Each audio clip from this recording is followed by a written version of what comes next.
Jeez, I struggled with that one.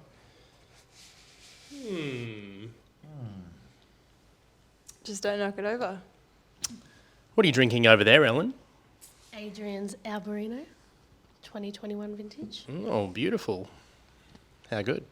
Well, guys, we are here for our Simpson wrap-up. We did one of these for the Madigan line, and we had quite a few people who have told us that they really appreciated that video, and it gave them lots of tips and tricks, and so they just knew what they were going to expect on the line. Yeah, be up against. That's right.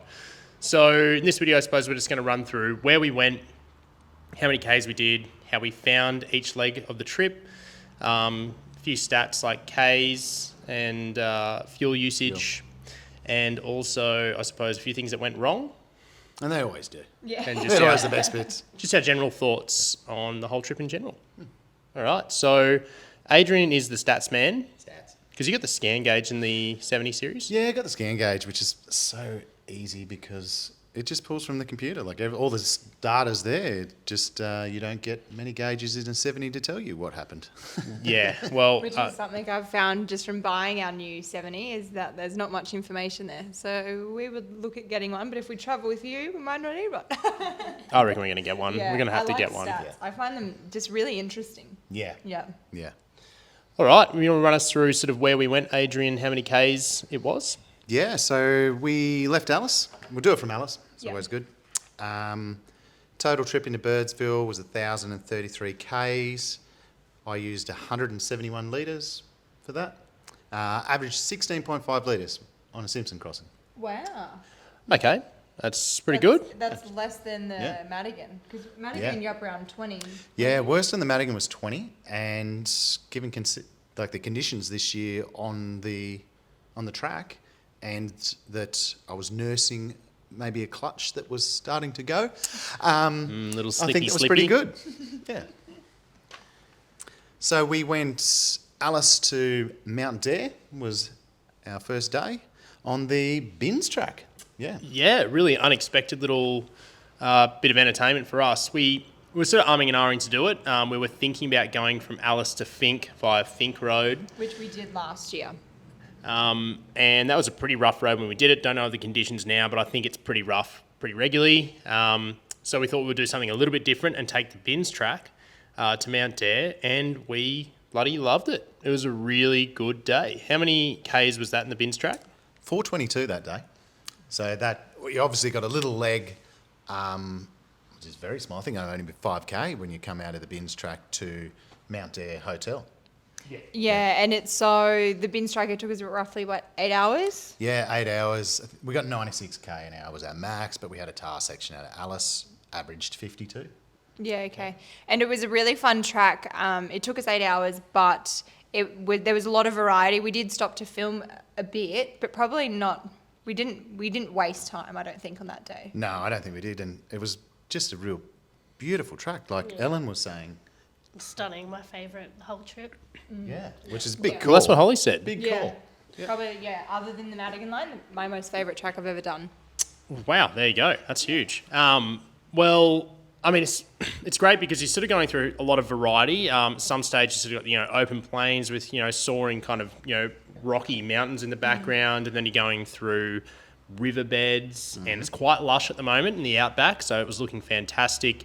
You're driving past stations, some of them full with nice Land Cruisers sitting in there, Beautiful old need cruisers rescuing. in there, yeah. But you're also running parallel on sand dunes, so Yeah, on the edge of yep. the Simpson. So when you're going into Olden Dardo, you're literally driving through in between sand dunes, and it's Yeah. it's awesome, very Beautiful. stunning. So And- really good variety for one day. And one of my favourite things, bull dust. Yeah. Yes, I suppose that is one consideration you have to think about when you are going to be doing the bins track, as it's well known for its bull dust. I mean, some of those, bull dust.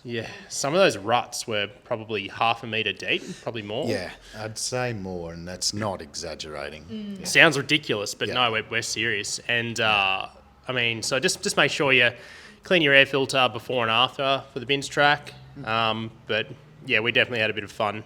Yep. Great photo opportunities. It looks so good. I think my favourite photo I've ever got of Elsie was on the bins track. Yeah. I'll put it up now, but yeah, it's really good. Yeah. All right. So next on, so we made it to Mount Dare. We stayed at Mount Dare that night. Matt and I filled up, which was a lovely $3.05 a litre. Adrian and Ellen were lucky enough didn't have to fill up, which was good. And also at camp there, we had to do some repairs. Yes. Now that was one of the best bush repairs I've seen Adrian do. Do you want to run us through what you actually did? So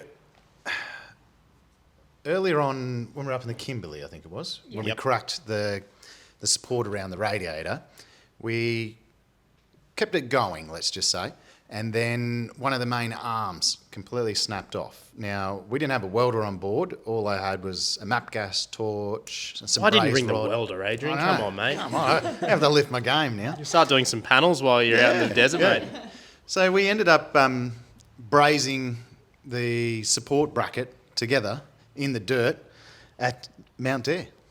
And I, as I said in the video, I wasn't doubting Adrian's skill, but I was doubting the materials because it's not for that kind of application. It's a soft. So basically, it's for copper. Yeah, radiator Yeah. repairs, that Yep. kind of thing, especially on LC.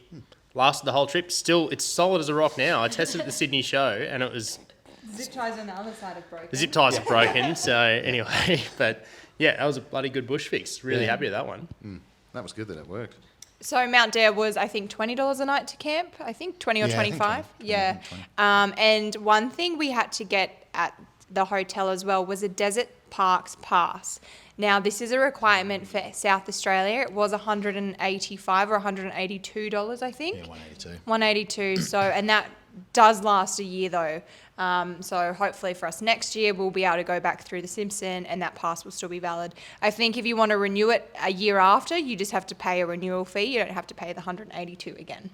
But yeah, just something to keep in mind if you are looking at doing the southern part of the Simpson. Yeah, I mean, we didn't have to do that for the Madigan, did we? No. Because it's not obviously not South Australia. So something to keep in mind.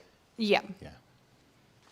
Get a pretty good book though. Ellen was really liking the info book that you got. Yes. She was telling us facts every campsite we'd pull up, and she's like, "Did you know?" And then start rattling off some facts about the desert. It's quite good. Pretty good read. Might have to read it again. I was going to say, give us your best fact, Ellen, if you can remember anything. There's 295 bird species at a lake somewhere around there. Well, that's pretty I good. don't remember. yeah. That's a pretty good fact. Yeah. There you go. Someone in the comments will probably be like, actually, there's 296. They discovered that there's a bit of variation Might be between this bird. 185. Let's go between 100 and 300. Yeah. So there's a range of birds There's a heap in of the birds. Simpson. If you're a twitcher, you'll have a good time. Yeah. All right. So what was next after Mount Dare? Then we hit the Simpson. Yeah, I suppose we went to Dalhousie Springs after that, Yep. which is a must. You got to go to the springs, have a swim, have a soak. It's amazing. It's like a bath. It's like a giant bath, and it's really, really nice. Ellen loved it. I miss my bath. So that sort of marks the entrance to the Simpson when you're going from that direction, and you want to start.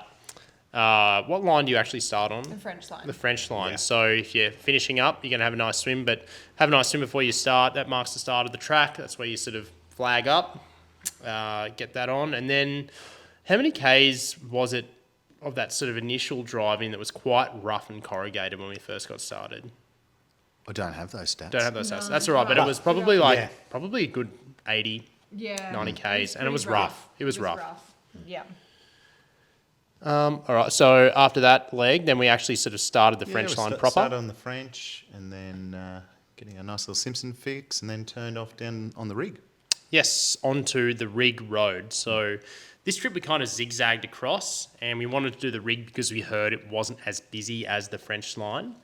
So I think the rig road was initially an oil drilling exercise. They were searching for oil out in the Simpson, and they were getting machinery, and so there's clay in between. Yeah, they did a clay base or a clay rock base. So the French was just cleared for all sand. The rig, they were bringing in heavier oil rigs, so they made a more substantial road.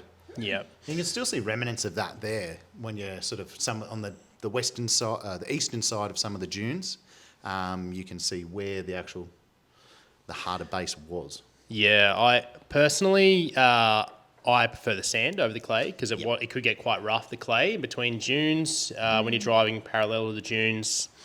It got quite corrugated in some sections, but yeah, you definitely enjoy the sand when you're in the Simpson, that's for sure. Yeah. And we didn't have anything. We just camped out in the rig that night.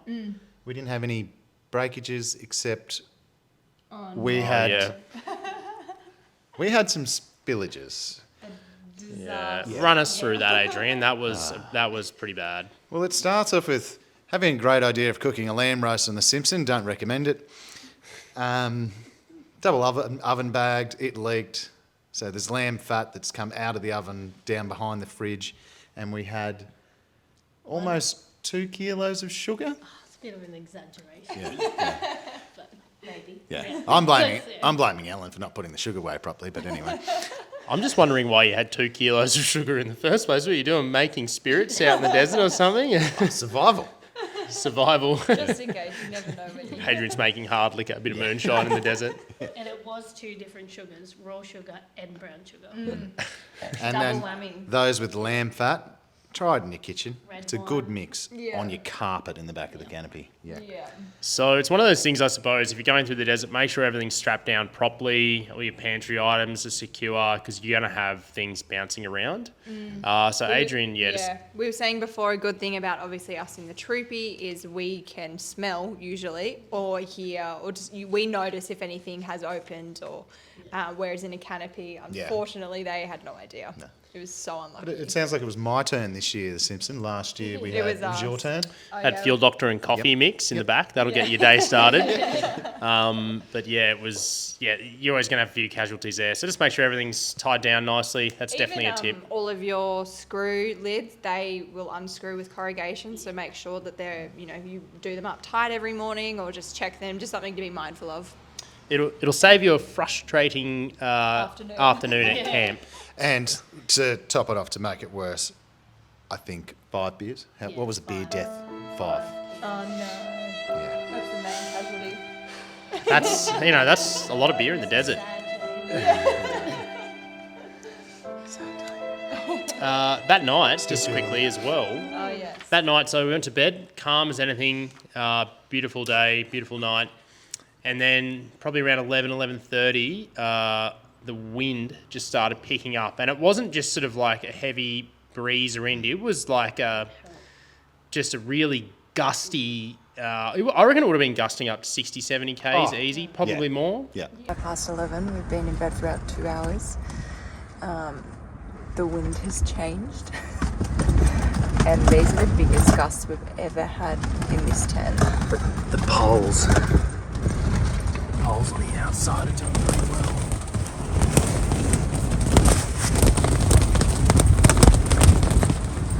We even had sand coming into our tents from our open windows, so we had to shut all our windows up in the tent.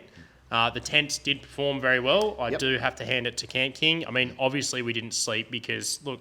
I slept. I was so tired. We slept through a bit. I mean, no matter what canvas you're in, it's going to flap and billow. But the tents did very well. But again, poor Adrian Ellen had clothes hanging up that night. And I got up and it was literally like we're getting sand in our eyes. I'm trying to get all clothes in the middle of the night. And it was a proper dust sandstorm in the middle of the night. Yeah. And I also left the canopy open to air out the lamb fat. And the windows. That's right. Oh, and the windows down. Oh yeah. That's right. So if anyone's chasing a car detailing business, hit me up. I Promoted. need some big work done. Wow, that is, geez. That's what happens sometimes when you're traveling. You can have a good day, but sometimes everything goes wrong in one day. So you just had a massive mess in your car. Yeah. So I must say thanks again, Matt and Holly, for helping us cook because we were on dinner duty and it was just not going to happen. I remember like tentatively going over and be like, so guys, I'm kind of happy to cook tonight because you guys are just like I would have been raging I if was like so that. grateful. I was like, really? Can you please? Yeah, that was funny. So In saying that, we still ate the lamb and it was delicious. lamb was good. Yeah. It was so good. Travel Buddy, lamb the Travel Buddy, Yeah. can recommend if it doesn't spill everywhere. Just not when you're forward driving. I think Yeah. that's it, yeah. Yeah. Tar At least one roads. thing went right for the day. Yeah, exactly. Yeah. Delicious dinner. All right, so next morning we woke up and what was that leg of the trip? We continued on the rig and then we went north towards Knowles. Yeah, Knowles. Knowles. Yeah. Yeah. Knowles, yeah. Yeah. Knowles track. And then we camped on Knowles, didn't we? Yep. We pulled off again. Must be our luck, but it was windy all day that day in the Simpson, so we were trying to find camp with shelter. And off Knowles track, we happened to find a bit of a foresty area. Grove of trees. Yeah. Which is what we camped in last year off the Hay Yeah. River Road. So it came at a very good time. And like what happened the year before, 5 p.m. came around and then the wind dropped. Yeah. So, yeah, there's definitely a bit of vegetation around. If you're looking for a bit more of a secluded camp, break the wind, that's really good, really handy to find. And that was similar to the rig in sort of thing. That were nice. That was nice going, those tracks. It was not too chopped up. They are the tracks less travelled. So if the French is pretty chopped up, sneak down there and you'll have a much smoother run. We didn't, that was just the rig road to Knowles, wasn't it? Yep. We hit the WAA the next day, is Yep. that right? Yeah, okay. Cool. A fox. Was a fox that night? yeah. Yes. We didn't see a fox that night. Oh, we thought it was a dingo, but bloody fox. Jeez, it really can't Prettiest believe looking how... fox. Yes. Never England, seen a fox. England to the Simpson Desert, hey? Yeah. Who would have thunk it? Crazy. So how many Ks did we do that day? 162. Fuel went up a little bit, 18. We probably started crossing more dunes, did we? On the Yeah, we rig road? did. a We're few starting to more get a little bit dunes? more height Yeah. in them. Yeah. I think, was that the day I got stuck? On that one No, June? that was the No. next day? day. Okay, yep. Yep. So the dunes did start getting a bit more challenging and a bit steeper, a bit bigger. I think the dunes are going up to 58 metres or something. Yeah. The good thing about the rig road, the dunes on the rig road, is they weren't as chopped out as the dunes, say, on the QAA line. You could just drive up them and drive over them. You didn't really have to worry about too many whoops Yep. from memory. Yeah, was pretty easy going. Honestly, like, as from a forward driving perspective, quite easy. Yeah. Wasn't too bad at all. Yeah. I mean, I was getting up in high range, 2-second, no worries. Yeah. Yeah. And you drove that section as well, Ellen, didn't you? Yeah, Yeah. no, it was really nice. It was fun. Wasn't going up any big ones though. But we did do a few little, I don't know, step downs and stuff, but we crushed that. we did. Girls for the win. Nailed it. I actually think that was a girl day. It was a good was a one. girl Was, power day. yes, Yeah. yes. Matt ran out onto that clay pen, the salt pen, getting photos and stuff. We'll insert a video now of Adrian Yes. teasing me. Here we are on the salt pans, where we see in its natural habitat the Instagram photographer trying to get the perfect moment, the perfect light, the perfect shot for the most likes. It was pretty funny. All right. Okay, so next we're on to, what are we on to now? Day 4? Day 3? 4. Day 4 from leaving Alice. Yeah.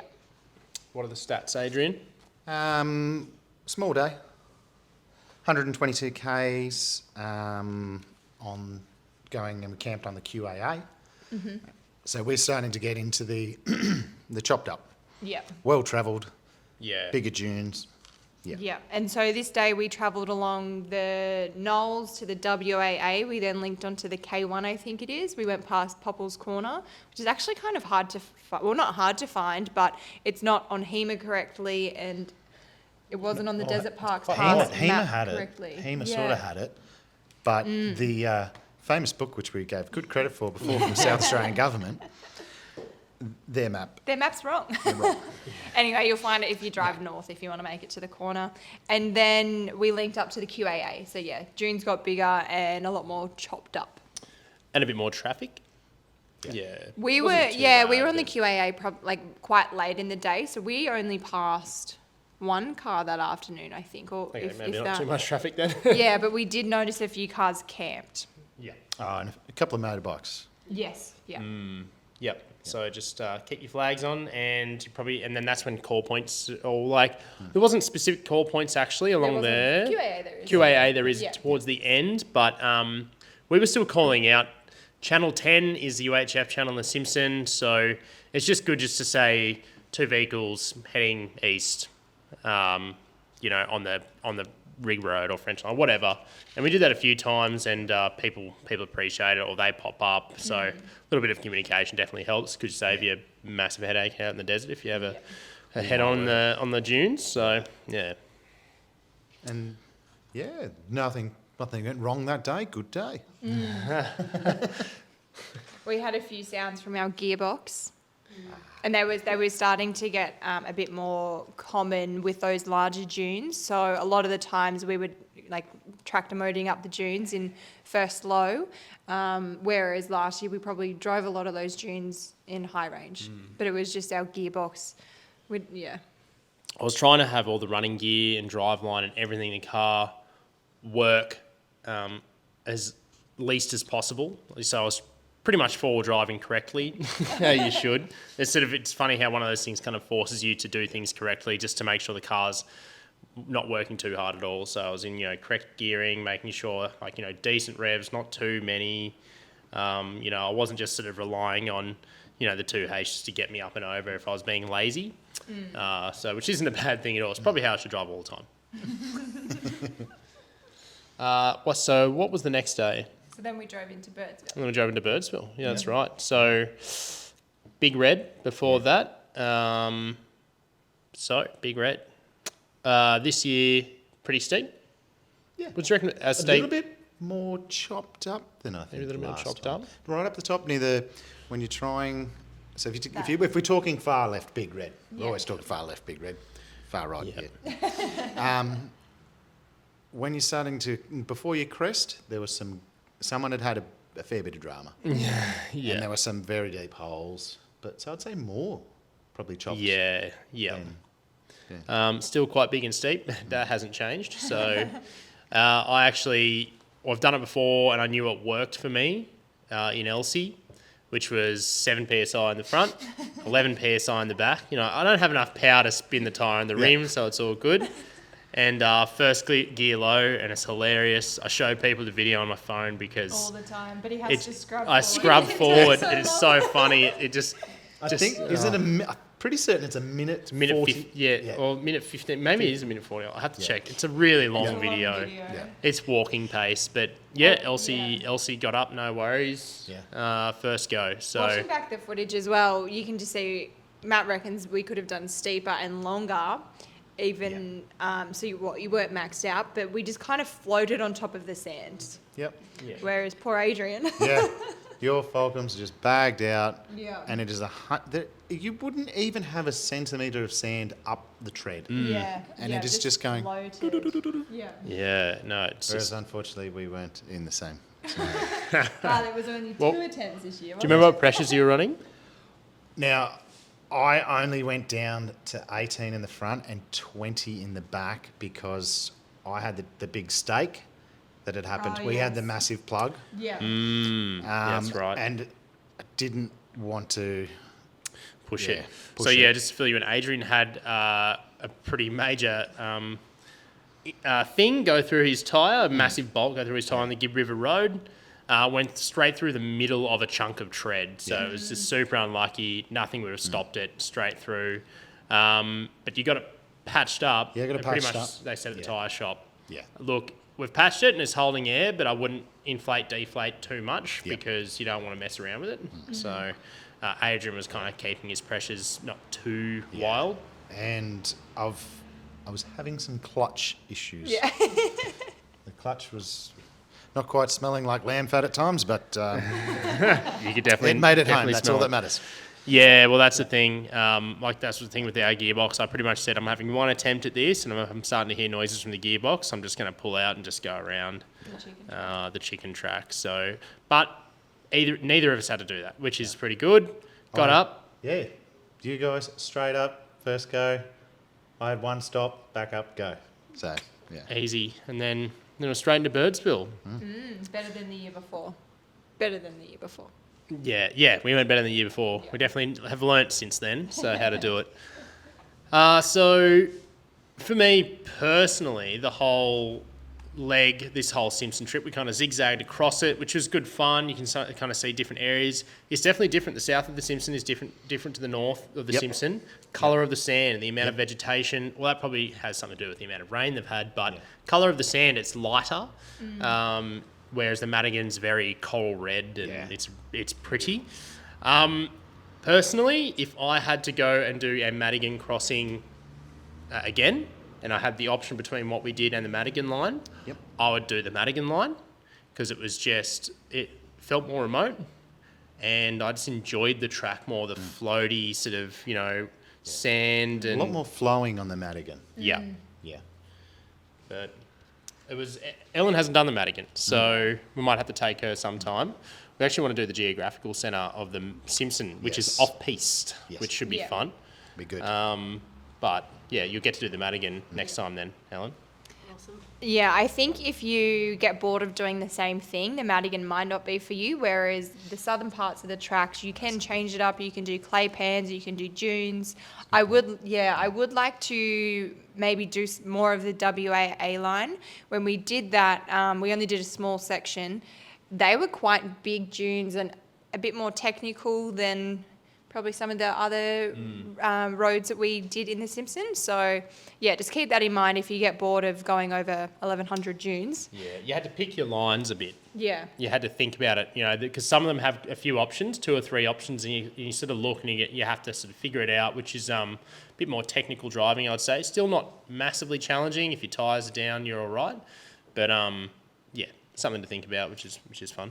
I think it would also be interesting doing a crossing east to west because obviously the dunes is steeper. Yes, which is what we haven't done. We haven't done that yet. And Next year. yeah, obviously you can't do the Madigan east to west, so we would have to do one of the other tracks for that.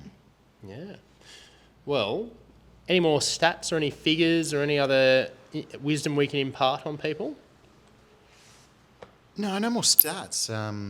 But yeah, I like what Holly was saying. It is with the Madigan difference to the lower half of the Simpson. If you want to get that full Simpson experience, probably head east on some of the main lowers on the southern sections and then come back on the Madigan. Would be a really good exposure to the whole of the Simpson. We even saw some people, they were from Tumba. Yeah, they didn't we? were, Yeah, and they were doing that. They'd left Birdsville. Shout out to the Lottigans. Yeah, they were going east to then come back and go west on the Madigan. So people do that, and that'd be a lot of fun. A lot of desert time. Be a good way to see a lot of the Simpson. You're sort of doing a loop. Yeah. So, yeah, look, if you have any questions, please feel free to ask them in the comments below, and I'll do my best to answer them. So, yeah, look, thanks for watching this Simpson series. We really appreciate it. It was good fun. Hopefully we'll be back doing, maybe the next wrap-up would be something for the Canning, maybe. That'll be a big wrap-up. Start off maybe with an east to west Simpson crossing. Just as a little warm-up, like a couple of days, warm up, Stretch the legs. Yeah. Yep. Get a feel for the new troopy. Well, yeah, hopefully we will do a bit of a shakedown in the Vic Highlands with you guys. That would be really cool. So, yeah, once the new troopy's kind of up and running. So. Yeah, we'll get it muddy, scratch it a little bit. Oh, I'll have Matt can share his first tear. Yes, it's going to be hard to do that. But anyway, I'm pretty excited. Take a pen to it and just be done with it. Well, hey, I want to get a clear wrap on it. So, I mean, bring it on, I say. And that's one thing I wish I had have done. Yeah. Put some paint protection on from day one. Yep, that's our plan.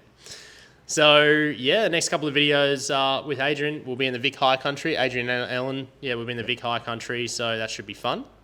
And we'll see how the cruise is going there. But thanks very much for watching. As I said, any comments, please post them below. And we'll see you in the next one. Cheers. Thanks, guys. Bye.